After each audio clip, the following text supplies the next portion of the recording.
الحمد لله رب العالمين وأصلي وأسلم صلاة وتسليما يليقان بمقام سفير الأنبياء وإمام المرسلين سيدنا محمد وآله وصحابته الكرام وبعد مستمعين الكرام السلام عليكم ورحمة الله تعالى وبركاته. الحمد لله رب العالمين. أما الله تعالى تندو ka barkada ka wale ɲuman dɔn an seko damajira la. O kɔfɛ an b'an kalifa o masabayina sabula a tɛ kalifa tiɲɛ. O kɔfɛ an bɛ sɔlli kɛ cidenw na fasamanti kan n'o ye Muhamadu ye salawatu rabbi wa salamuhu alayhi. An bɛ Allahu taala deli ala k'an nafa n'a hɔrɔma ye diɲɛ ani lahara. An bɛ Allahu taala deli limaniya ani sutura ani garijigɛ ɲuman ala k'a di an n'an baden silamɛw bɛɛ lajɛlen ma. An bɛ Allahu taala deli an ka hamina ko dogolen a n'a bangenen Allahu taala ka sababu ɲuman di an ma o la. An bɛ ala deli laban ye ala ta ye ala ka laban ko ɲuman di an bɛɛ lajɛlen ma. Allahu k'an ka kafow laban arijinɛ kɔnɔ. Ala k'o k'an ye alakira hɔrɔma kama salatu barika kama sɔlli ala Muhammad. Wala alhamdulillahi rabbil alamin. Ni an ka sigida 27 ye an ka walan tɛmɛnen na an y'a yira k'a fɔ kafiru i k'a dɔn u ye fɛɛrɛ 3 ɲɔgɔnna tigɛ alakira kama sallallahu alayhi wa sallam. N'o de ye ka alakira kɛ kɔrɔduga ye ani k'a kɛ maani ye maaw bolo ani k'a kɛ parabɔmɔgɔ ye ani k'a kɛ kalontigɛla ye ani k'a kɛ yɛlɛkomɔgɔ ye. O kuma kuranɛ ye kumakan minnu fɔ olu la an da tɛmɛna o kan. Kuma min na n'u y'a ye o ma nɔbɔ o kuma u nana hakilina 2nan ta n'o de ye ka alakira ka dɔnni k'a ɲaami maaw hakili la ni ka tila ka siga cɛrin walisa maaw ka siga kuranɛ kumakan na ni ka tila ka kalon kuma caman cɛrin ni k'o wele k'o da alakira la. O kuma walisa siga ka don maaw la kuranɛ yɛrɛ la k'a fɔ alakira yɛrɛ de ye a kuranɛ in bɔ a yɛrɛkun ye. O kuma Allahu taala ye kumakan minnu fɔ o la an da tɛmɛna olu fana kan. A 3nan u nana ye nin 2 si ma nɔbɔ an k'a lajɛ ka tɛrɛmɛli kɛ alakira fɛ. A k'a ka diinɛ yɔrɔ dɔ bila anw yɛrɛ b'an ka diinɛ yɔrɔ dɔ bila walisa diinɛ 2 in ka taama sira kelen fɛ. Allahu taala y'a yira k'a fɔ ko o tɛ ɲɛ cogo si. Maa kelen tɛ se ka diinɛ 2 baara ɲɔgɔn fɛ. Imma i ka don silamɛya la walima i ka bɔ a la. Nka k'a fɔ e sen kelen bɛ silamɛya la e sen kelen bɛ diinɛ wɛrɛ la i k'a dɔn a 2 si tɛ ɲɛ i bolo wa i tɛgɛlankolon bɛ bɔ a 2 bɛɛ la. An bɛ Allahu taala deli ala ka an kisi o ma. Kafiri ninnu u ye nin jɔyɔrɔ 3 in u ye baara kɛ ni nin ye dɔɔni nka a si ma nɔbɔ fo ka taa se nabiɲumanya san 4 ma. Kuma min na ni kalo damadɔ tɛmɛna o dun y'a sɔrɔ olu kɛlen n'u ka kuntala surunya kɛ nin fɛɛrɛ ninnu kan. Fɛɛrɛ 3 in a si dun ma nɔbɔ nka olu kɔni y'a ye k'a fɔ u bɛ ka plan minnu kɛ u bɛ ka janfa minnu kɛ u bɛ ka bɛnbɛnbɛn minnu kɛ a tɛ ka nafa di a tɛ ka yiriden di u ma. A bɛ ka dɔ fara silamɛya cɛrin a n'a ka kɔrɔta de kan. O kuma u nana fara ɲɔgɔn kan tugu ko kura. Kuma min na n'u farala ɲɔgɔn kan ko kura i k'a dɔn u nana jɛkulu dɔ de sigi sen kan. O jɛkulu in a jɔsenw n'o ye maa minnu bɛ baara kɛ jɛkulu in kɔnɔna na o ye cɛ 25 kabini Kureishiw ka kuntigiw la. O jɛkulu in a kuntigiba o de tun ye Abu Lahabi ye n'o ye alakira yɛrɛ binakɛ ye ni a tɔgɔ yɛrɛ de ye Abdul Uzza. Nga a tɔgɔ dara Abu Lahab sabula kuma min na alakira ye Kureishiw fara ɲɔgɔn kan ni ka weleli kan fɔ u ye ale de wulila a ko tabban lak a ko halaki bɛ i ye dɛ Muhammad i ye anw wele nin de la wa. O yɔrɔ bɛɛ Allahu taala ko tabbat yada Abi Lahab. O kuma ko Abi Lahabi n'o ye tasuma fa ye sabula a ka tasuma kɔnɔ don o latigɛra ala bolo ka ban ko i k'a dɔn k'a bolo 2 halakira wa tab a yɛrɛ fana halakira. Abu Lahab n'o ye alakira yɛrɛ binakɛ ye i k'a dɔn ale de kun ye nin jɛkulu in ɲɛmɔgɔba ye. O de la ko maa jugu fɔlɔ a bɛ bɔ i ka du kɔnɔ de. N'i ka du kɔnɔmɔgɔ dɔ ma i labila i sɔrɔ man di dɛ. O kuma n'i ye adamaden k'a fɔ k'i tora ko o ko la, i b'a sɔrɔ i masurunyamɔgɔ dɔ de bɛ a la. O kuma an bɛ Alahu Taala deli, Ala kana an jugu se an na, Ala kana an jugu ntanya. Kuma min na n'u ye ɲɔgɔn ye ni ka miiri kɛ, o miiri ninnu nana laban de k'u ka nin jɛkulu in sigi. O kuma nin jɛkulu in n'o ye cɛ 25 Kuresiw ka kuntigiw la, u ye jɔyɔrɔ dɔ ta tigɛnkan décision na Alakira contre la sallallahu alayhi wa sallam ani Alakira ka sahabaw contre la u sina la. O kuma u y'o décret in sabati ni ka baara kɛ ni o ye, k'a fɔ maa si kana kuntala surunya kɛ ni o baara in ye, n'o de ye silamɛya kɛlɛli ye ani Alakira yɛrɛ tɔɔrɔli ani maa minnu bɛ don silamɛya la ni ka olu lajaba. O kɔfɛ ka tila ka banaminini kɛ u ɲɛ ni lajaba ni ɲangata nɔniya caman ye min bɛ adamaden dimi walisa maaw ka se ka segin o kɔ. Sabula n'an ye kalon kuma fɛn o fɛn labɛn nin si ma nafa ɲa, o kuma an k'a tɔ kɛ ɲangata ni lajaba ani gosili ni fagali ye. Kuma min na n'u ye nin décision ta ni maa 25 kuntigiw la, u nana ye k'a fɔ ko an ka nin décision in labaara. Kuma min na n'u nana labaarali daminɛ, nka silamɛ minnu bɛ yen ni fanga tɛ olu la, ni kɔba tɛ olu la, ni maa lafolenw don, i k'a dɔn u ka lajaba bonyana ninnu kan kosɛbɛ. Sabula maa tɛ u bɛ siran maa minnu ɲɛ ka ninnu lajaba. Nka min ye Alakira yɛrɛ ye sallallahu alayhi wa sallam, ale min ye ko kun ye, i k'a dɔn Alakira kun kɛra maa ye maa min a bonyanen don makan kɔnɔ. Personnalité min bɛ a la a ɲɔgɔn tɛ maa la makan kɔnɔ. Wa hali n'a juguw ni a kunbɛnna, u yɛrɛ b'a dɔn k'a fɔ tiɲɛ na nin ye maaba ye, i komi n'a teriw kunbɛnna cogo min. Alakira maa si tɛ a ɲɔgɔnna kunbɛn makan kɔnɔ, sabula ale yɛrɛ ɲɔgɔnna tɛ yen fo a k'a sɔrɔ o bɛ Alakira kunbɛn ni kɔrɔta ani bonya de ye. O kuma maa si ma sɔrɔ kafiri ninnu na min ja bɛ gɛlɛya ka dɔgɔya ko ani jasilenya kow ta Alakira sina la, fo n'a kɛra maanenw ye ani lagalagatɔ dajibow ani maa jasilenw ninnu de kun bɛ ɲakarokɔrɔbɔ ani yɛlɛko kuma ta ani ka Alakira kɛ kalontigɛla ye. Sabula maanin tɛ maaba dɔn. O lagalagatɔ dajibɔ ninnu, i k'a dɔn olu de kun bɛ kuma langolonw fɔ Alakira ma. Kɔni tɛ maa o maa ni e ye maaba ye ni hakili dɔɔnin b'i la, n'i ni Alakira bɛnna i tɛ se ka foyi foyi fɔ a ma. O kɔfɛ Alakira a kun bɛ Abu Tɔlibi ka tanga fɛnɛ kɔnɔna na. Abu Tɔlib ale fɛnɛ kɛra maa ye makan kɔnɔ, i k'a dɔn a kun jatelen don makan cɛbaw fɛ. Tigɛ bɛ turu makan cɛba minnu ka kumakan kan, Abu Tɔlibi kun bɛ olu cɛ la. Abu Tɔlibi kun ka bon a laseli a n'a bɔkolo la, wa i k'a dɔn a kun ka bon makanka bɛɛ lajɛlen bolo. Wa maa si kun tɛ ja gɛlɛya k'a fɔ k'i bɛ Abu Tɔlibi ka layidu tiɲɛ.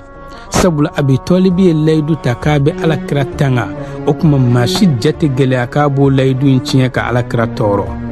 O kuma min na ni nin ko in a kɛra nin togoya la, i k'a dɔn Kuresiw u siranna, u jɔra, u tilara k'u sigi. Nga olu ka sabali a bɛna taa ban kuma jumɛn? Ni ka sɔrɔ Alakira dun ka weleli a bɛ ka nɛgɛminɛ kɛ ka se ka dankari olu ka kuntigiya la, ni ka tila ka dankari olu ka diinɛ bayɛlɛmanen in na, ni ka tila ka dankari olu ka nanbara an'u ka yuruku-yurukuw la, an'u bɛ ka fantanw ka hakɛw minnu tiɲɛni kɛ diɲɛ kɔnɔ.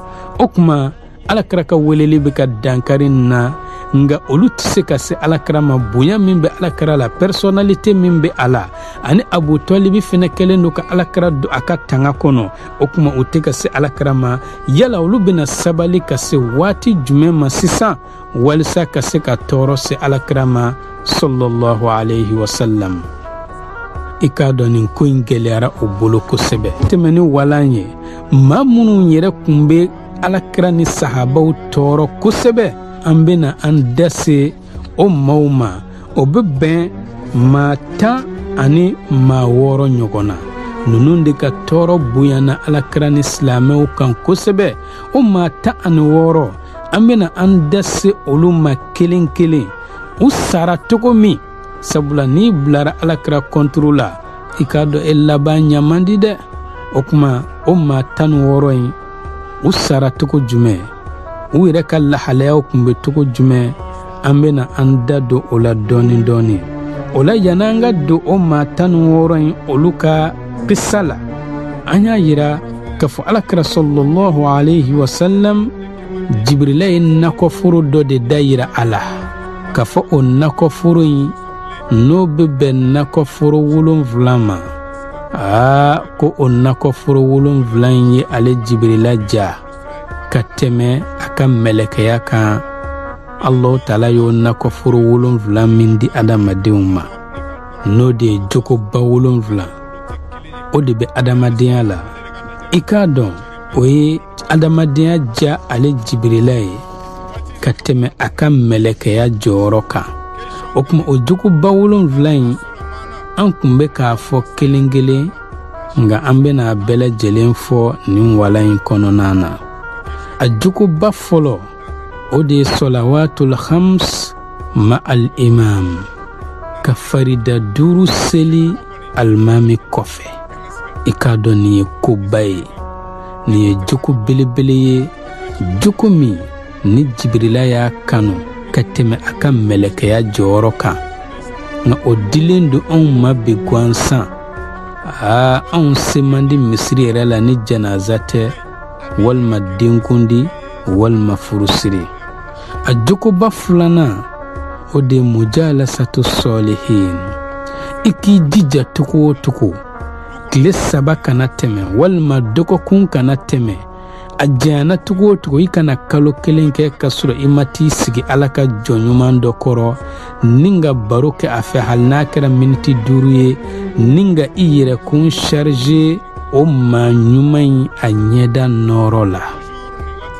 O de la Abubakar Siddiq a kun b'a sigi ka Alakira lajɛ k'a lajɛ k'a lajɛ. Abubakar ka Alakira lajɛ kojugu fo Abubakar ye Alakira bonbosi jɛman jate dɔn ka sɔrɔ a bolo ma maga bonbosi in na. Nin ye lajɛli ye. A y'a sɔrɔ Alakira bonbosi ye jɛman 19. Abubakar ko shibta ya Rasulallah. Ya Ala ka ciba i si jɛra koyi. Abubakar bɛ ka Alakira lajɛ mun kama? Walisa k'a yɛrɛ kun charge Alakira la, a ka se ka nɔɔrɔ sɔrɔ Alakira la, a ka se ka Alakira ka tabi'aw ladege. Nka bi n'anw ka kalandenw sigira ka an lajɛ, ni anw denw sigira ka an lajɛ, ka se lajɛli hakɛ dɔ la, a b'a fɔ n'a ma nin cɛnin kɔlɔsi suya bɛna bange a la. Ni e banna k'a t'e lajɛ ka charge i la ni k'i ladege, maa minnu b'u kunkolo fankelenw di n'olu ko ko an lajɛ, a y'olu lajɛ a fara olu la, a y'a kunkolo fankelen di. Minnu bɛ ka kurusi yoro a y'olu lajɛ a falen olu la, a fana y'a ka kurusi yoro. Maa min ma se a ka kurusi kɔrɔ, yala o bɛ se denbaya kɔrɔ wa? Nka kuma dɔw la i tɛ jigin faw ni karamɔgɔw fana na koyi. I b'a sɔrɔ karamɔgɔkɛ ye ko karakasalen dɔ kɛ, walima cɛkɔrɔba ye ko lankolon dɔ kɛ. Ni karamɔgɔkɛ ka kalanden bɛ k'a lajɛ, a hakili b'a ye, est-ce que ne ko karakasalen min kɛ kalanden in tɛ ka ne lajɛ o de kama? O kuma a bɛ fɛɛrɛ kɛ lajɛli ka dabila. E bɔra cɛkɔrɔba ka ko lankolon dɔ kalama, e y'i sigi k'o lajɛ. A hakili b'a ye k'a fɔ i bɛ k'ale lajɛ a ka jugujuguya in de la. O kuma an k'an cɛsiri, waati ni sanga an ka taa maa ɲuman dɔ fɛ. A ma fɔ ko dɔɔnikɛla, sabula dɔɔnikɛla bɛɛ tɛ mɔgɔ ɲuman ye. O de la Alakira ko sallallahu alayhi wa sallam, akhwafu ma akhafu ala ummati munafiqun alimul lisan yujadilu bil Qur'an. ako ne Muhammadu bɛ siran fɛn min ye n ka mantonw ka tɛmɛ fɛn bɛɛ kan o de ye munafaki ye maa min a ka diinɛ b'a bolo kɛnɛ kan nka diinɛ mɔgɔ tɛ dogo la Allahu Taala tilara ka dɔnni kalifa a la o k'a fɔ k'a bɛ maaw sɔsɔ ɲɔgɔnya walima ka maaw lafaamuya ni kuranɛ ye o bɛ maaw lafili o kuma i bɛ maa ɲuman dɔ de ɲini min ye Ala ka mɔgɔ ɲuman ye ka to ka taa i sigi o kɔrɔ ni ka i yɛrɛkun ka diinɛ kurakuraya ni o ka kumakan dumanw ye juguba sabanan min ye adamadenya ja Jibirila ye ka tɛmɛ mɛlɛkɛya kan o de ye ka taa banabaatɔ lajɛ Allahu Taala yɛrɛ jaati kama an tɛmɛn'o la wala an tɛmɛn'o na an ye fasiri kɛ o kan juguba naaninan o de ye ka taa janaza bilasira ni adamaden fatura ka taa bilasira a ka so laban na Jibirila ko nin fɛnɛ y'ale ja ka tɛmɛ mɛlɛkɛya kan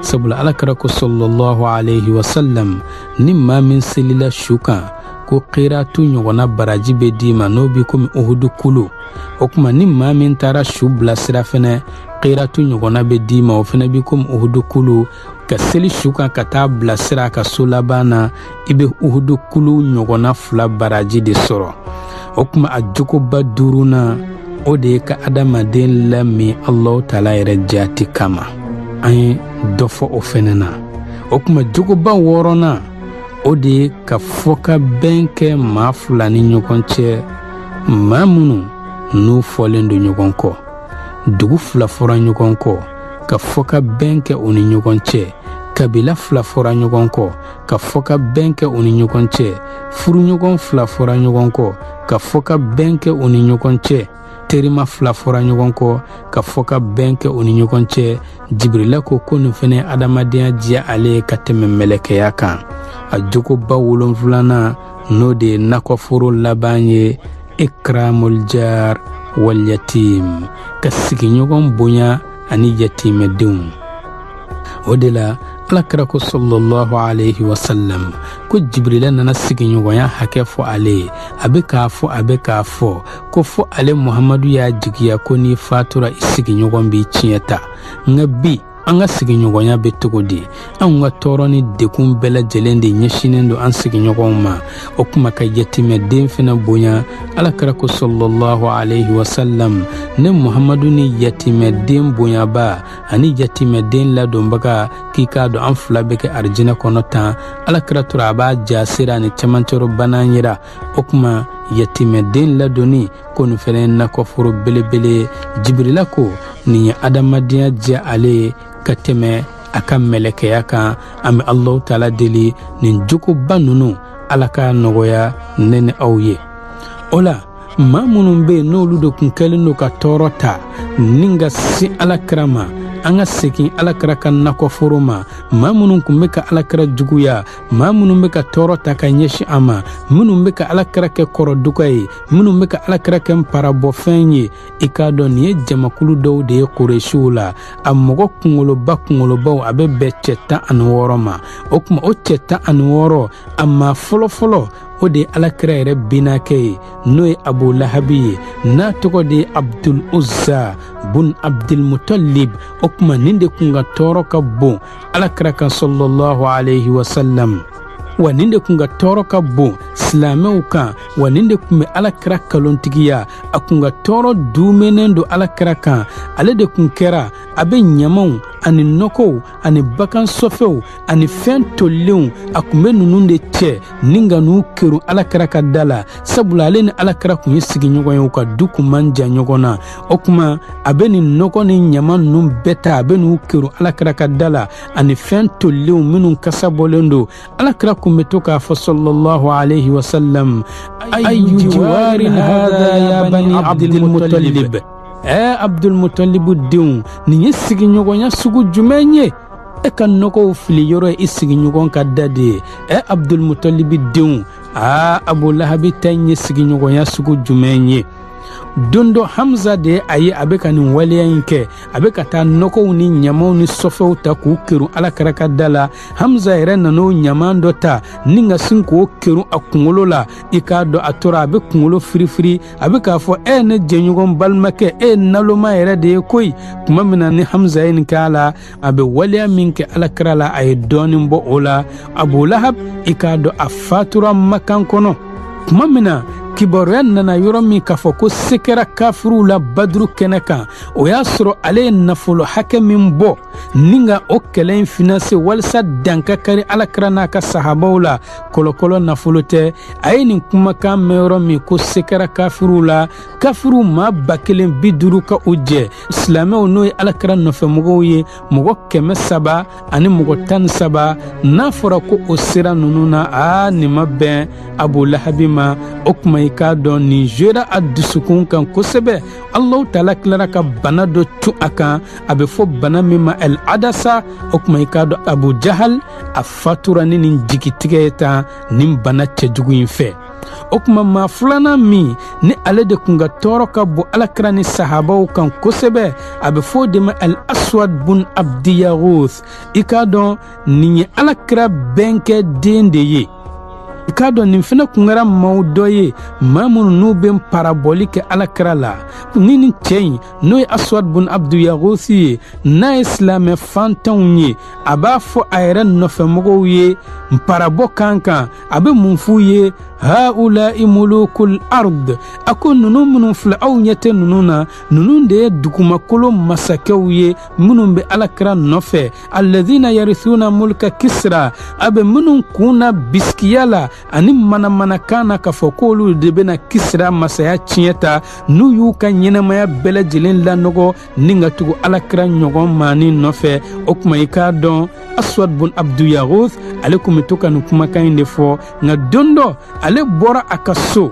Tuma min na a bɔra a ka so i k'a dɔn fiɲɛ gonin dɔ de ye a kunbɛn. Fiɲɛ gonin y'a fili yɔrɔ min a ɲɛda finna ka kɛ kirikirikiri. A seginna k'a bɛna a ka sokɔnɔmɔgɔ si m'a dɔn, a musow m'a dɔn, a denw m'a dɔn, balimaw m'a dɔn, maa si m'a dɔn. O kuma u y'a ɲɔni ka bɔ ka da sɔgɔ. Ale tora ten nɔ minɔgɔ la fɔ minɔgɔ taara k'a disi pɛrɛn a fatura nin cogoya la. O kuma n'i ye Alakira juguya i bɛ sa nin sacogo juguw de la. A yɛrɛ ka mɔgɔw m'a dɔn mɔgɔ min don.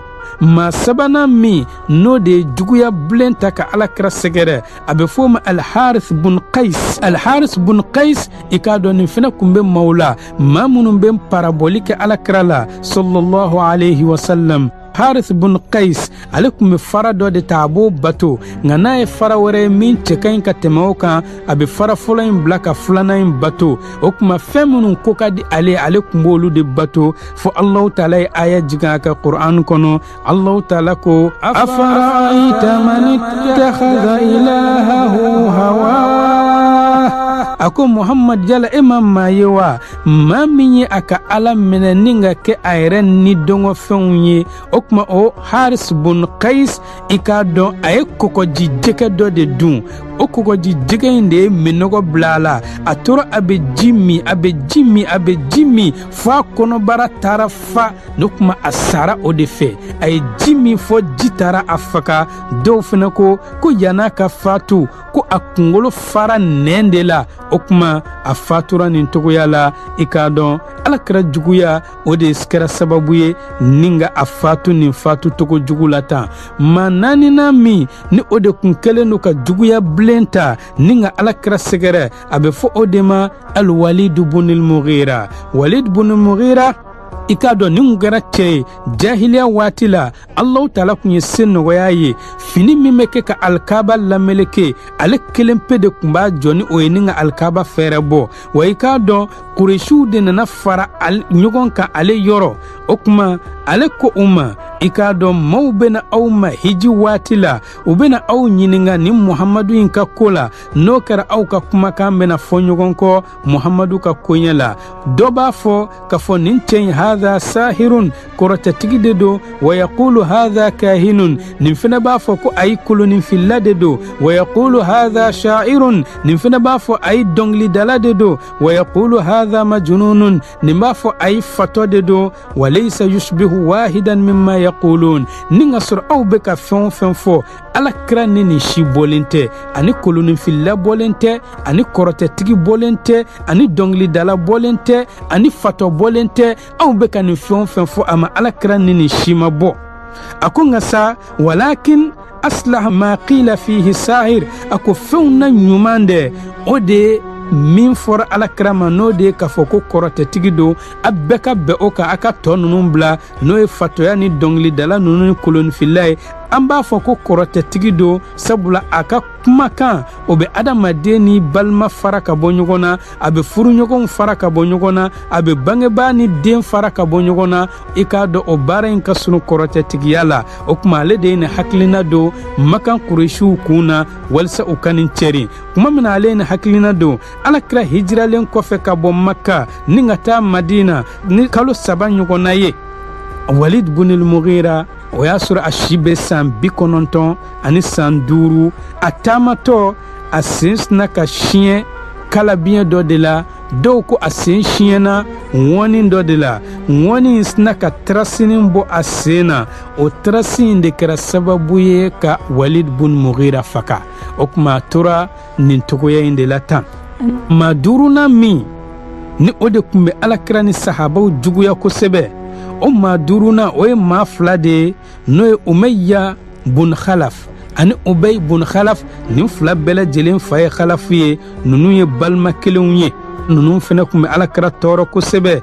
i k'a dɔn ninnu ka tɔɔrɔ tun ka bon alakira kan ka tɛmɛ maa kelen kelen bɛɛ lajɛlen kan ninnu tun bɛ alakira kalontigiya o de la don dɔ Ubay ale nana alakira ma sallallahu alayhi wa sallam ni kolo jalan dɔ ye a ye bakan dɔ de kolo jalan ta a woro kolo jalen o kɔrɔlen f'a bɛ se ka mɔyɔmɔyɔ a y'o de ta ni ka na n'o ye alakira ɲɛkun kilenna la a ye kolo in minɛ n'a bolo ye k'a mɔyɔmɔyɔ a sɔrɔla k'a fɔ Muhamadu ma yala e bɛ ka manamanakanw de jigiya k'a fɔ k'i dabaama bɛ se ka nin kolo kɔrɔ ɲɔgɔn in mɔyɔmɔyɔ ni lawuli alikiyama jɔ kɛnɛ kan wa o yɔrɔ bɛɛ lajɛlen na Allahu taala ye aya jigi suratu Yasin kɔnɔ Allahu taala ko qala man yuhyil 'idhama wa hiya ramim a ko Ubay bun Khalafu ko yala jɔn bɛ se ka kolo mɔyɔmɔyɔnen min kɔrɔla n'i y'a ta dɔrɔn a bɛ se ka mɔyɔmɔyɔ a yɛrɛ ma a kɔrɔ kojugu ko jɔn bɛ se k'o ɲɛnɛmaya ka sɔrɔ a kɔrɔla n'a bɛ ka mɔyɔmɔyɔ a yɛrɛ ma tan o tuma Allahu taala ye a jaabi kuranɛ kɔnɔ ko Muhamadu k'a fɔ a ɲɛna qul yuhyiha alladhi ansha'aha awwala marra a ko Muhamadu a fɔ a ɲɛna dɛ ko masa de bɛ se ka kolo in ɲɛnɛmaya masa min ye kolo in da siɲɛ fɔlɔ la munna Allahu taala m'a fɔ ko Ala de b'a ɲɛnɛmaya ko sabula o bɛ kuma da Ala ko la i komi a ma da Ala ko la a kɔni b'a dɔn fɛn dɔ de ye nin kolo in ɲɛnɛmaya ka kɔ a sali ɲɛ o tuma fɛn min y'a ɲɛnɛmaya yan'a ka sa ka kolo in kɔrɔ ko o fɛn kelen de bɛna kolo in yɛrɛ fɛnɛ ɲɛnɛmaya tugun a mɔyɔmɔyɔnen kɔfɛ o Ubay ani Umayya bun Khalaf ale fɛnɛ fatura Badru kɛlɛ kɛnɛ kan nka dɔnnikɛlaw ko n'o ye tarikutigiw ye ko Habib de y'a faga dɔw ko Bilal de y'a faga dɔw ko Rifa'a bun Rafi al-Ansari ko de y'a faga nka a balimakɛ n'o ye Ubay bun Khalaf alakira y'ale faga Uhudu kɛlɛ don alakira y'ale kɛru ni kalabiɲɛ a tora a la o tuma nin ye maa 5 ye minnu ni olu de kun ka juguya ka bon alakira kan sallallahu alayhi wa sallam ni Allahu taala ye sigida wɛrɛ yira an na an bɛ tɛmɛ ni a maa tɔw ye an b'a fɔ wassalamu alaykum wa rahmatullahi ta'ala wa barakatuh. N balima silamɛw bi sumu in o bɛ dan yanni nɔ min sera an ma ka bɔ an balimakɛ Sulemani Sufu Tarawele fɛ a yɛrɛ ka telefɔni sira o ye 66 83 43 06 75 16 31 69 nin baara ninnu labɛnna ka se aw ma ORTM tɔgɔ la a balimaw fɛ Tanba Tarawele, Ibrahima Ture, Lasana Jabate, Seku Keita ani Musa Babasila. Aw k'an bɛn sini sumunda wɛrɛ la. Wassalamu alaikum wa rahmatullahi ta'ala wa barakatuh.